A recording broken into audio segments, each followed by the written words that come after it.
Des tailleurs de pierre, des marbriers, des chaudronniers, au château de Versailles, les artisans d'art ne manquent pas de travail. Le week-end dernier, les visiteurs ont pu découvrir leur métier et comprendre comment ils restauraient le bassin de la Tonne.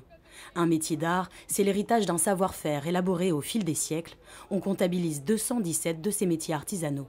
C'est en Île-de-France que les entreprises de ce secteur sont le plus concentrées, 5000 sociétés, soit 20% du total en France.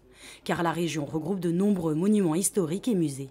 Ce tailleur de pierre vit principalement de la restauration, un métier passion. À fur et à mesure qu'on commence, on est entraîné et là, une fois qu'on est mordu, c'est fini, quoi. On a vraiment envie de le faire.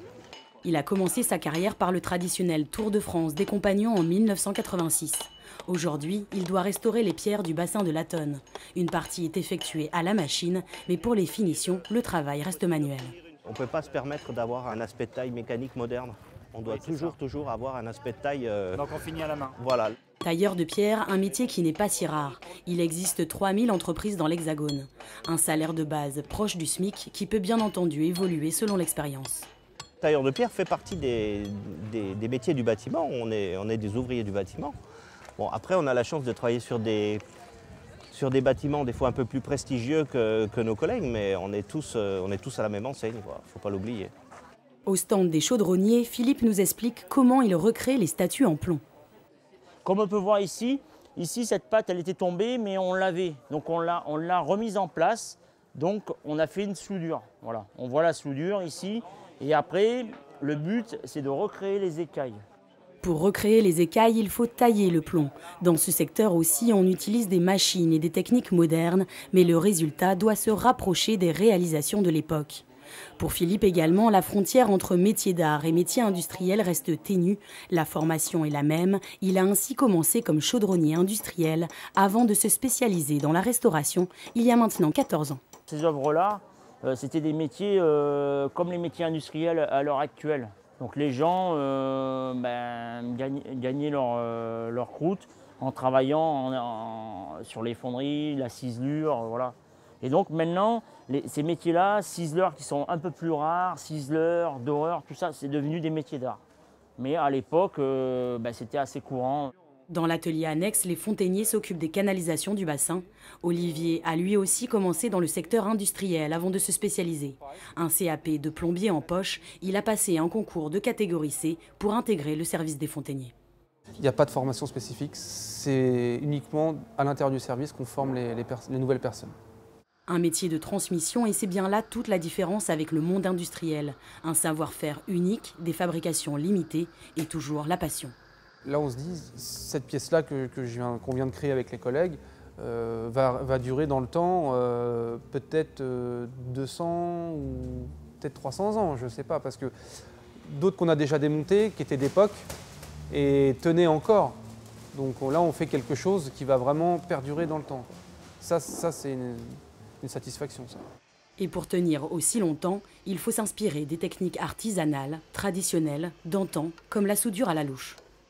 Ce sont des techniques qu'on faisait à l'époque, qui ont été oubliées vers le 1930 jusqu'à 1990. Et là, il y a une étude qui a été faite pour retrouver la technique de cette soudure à louche, que maintenant les anciens du service nous transmettent aux plus jeunes, et ainsi de suite, pour vraiment maintenant garder la technique dans le service, ne plus perdre la technique. Notamment pour faire une soudure comme ça, il faut compter à peu près 4 heures à 3 personnes pour en faire une. Même les outils ont été reproduits. Vous n'en trouveriez pas dans le commerce. Il estime qu'il existe une 50aine de fontainiers qui connaissent cette technique de la soudure à la louche en France. Mais la rareté de son savoir-faire ne se ressent pas pour autant dans sa fiche de paie. Et si on regardera le salaire, on irait faire de la plomberie. Parce que le vrai plombier sur le terrain gagne mieux sa vie, je pense. Les métiers d'art ne concernent pas que la restauration. Ils recouvrent de multiples métiers et situations. Isabelle est tapissière d'ameublement. À son compte depuis moins d'1 an, elle a installé son atelier dans un lieu assez atypique. Je vais vous emmener dans mon petit univers. C'est mon atelier de tapisserie qui est dans la pépinière d'entreprise. Donc ce n'est pas un bureau, mais c'est un atelier. Dans cet espace de 18 mètres carrés, Isabelle coud des rideaux ou des pièces de literie, tout à la main bien sûr. Il faut savoir que moi je suis tapissière depuis 30 ans. J'ai donc mon CAP tapisserie d'ameublement. J'ai commencé mes études à 13 ans, sortie de l'école à 17 ans et demi. et j'ai commencé à travailler tout de suite. J'ai été salariée jusqu'en 2012 et en 2012 j'ai été licenciée pour raisons économiques et à ce moment-là j'ai décidé de devenir mon propre patron. En 30 ans de carrière, Isabelle s'est fait des connaissances dans le milieu, des tapissiers, décorateurs, architectes qui la sollicitent aujourd'hui. De la sous-traitance qui ne lui rapporte que 2 000 à 3 000 euros de chiffre d'affaires par mois. C'est jamais suffisant, c'est ce qui me permet surtout de me payer, payer mes charges. Et puis, pour l'instant, le problème c'est que je ne me sors pas de salaire. Je fais comme tout le monde en fait, j'essaie de me débrouiller, c'est vrai que c'est pas toujours évident. Pour ces machines achetées d'occasion, elle a dû investir près de 3 000 euros hors taxes. Pour le loyer, il lui faut débourser 900 euros par trimestre. Alors pour se faire connaître des particuliers, Isabelle a lancé une porte ouverte au sein de la pépinière. Dans la salle de réunion, cette tapissière a recréé une chambre avec ses créations. Un moyen également de montrer son travail à ses voisins de bureau. La gérante de la pépinière est conquise et ce n'est pas la première fois qu'elle loue un bureau à un artisan. On a eu aussi une entreprise qui faisait de la peinture sur porcelaine. Donc non, on est ouvert à tout type de métier, au contraire. L'idée, c'est de diversifier et de donner la chance à tout le monde. Nous quittons la ville pour la vallée de Chevreuse. On y compte encore de nombreux ateliers d'artistes. Guillaume Boulet est menuisier et ébéniste. Sa passion, le bois, cet atelier, sont des héritages familiaux. Depuis 1920, c'est mon arrière-grand-père qui l'a créé, dans ces lieux même. Il a créé, ça a été mon arrière-grand-père, mon père et moi. Il y a 15 ans, cet artisan a quitté la profession. Il pensait avoir tout vu.